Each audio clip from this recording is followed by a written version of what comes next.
আজকে বানাবো ফুলকপির কাটলেট। এর জন্য ফুলকপি আর আলুগুলোকে ছোট ছোট সাইজের কেটে নিয়েছি। এরপর কড়াইতে জল গরম করে নুন হলুদ গুঁড়ো দিয়ে এগুলোকে ভালো করে সেদ্ধ করে নেব। সেদ্ধ হয়ে গেলে এগুলোকে একটা প্লেটে নামিয়ে নেব, দিয়ে এগুলোকে ভালো করে মেখে নেব। মাখানো হয়ে গেলে এর মধ্যে 1 চামচ বেসন, পেঁয়াজ কুচি, কাঁচা লঙ্কা কুচি, গোটা জিরে, জিরে পাউডার, ধনে পাউডার, পরিমাণ মতো নুন, লঙ্কার গুঁড়ো আর ধনেপাতা কুচি দিয়ে সবগুলোকে একসাথে ভালো করে মাখিয়ে নেব। মাখানো হয়ে গেলে এগুলোকে চৌকো সাইজে ভালো করে বানিয়ে নেব।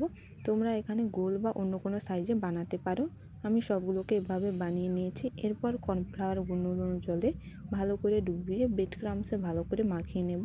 সবগুলোকে এভাবে বানিয়ে নিয়েছি। এরপর কড়াইতে তেল গরম করে এগুলোকে এদিক ওদিক পাল্টে লাল লাল করে ভেজে নেব, দিয়ে এগুলোকে একটা প্লেটে নামিয়ে নেব।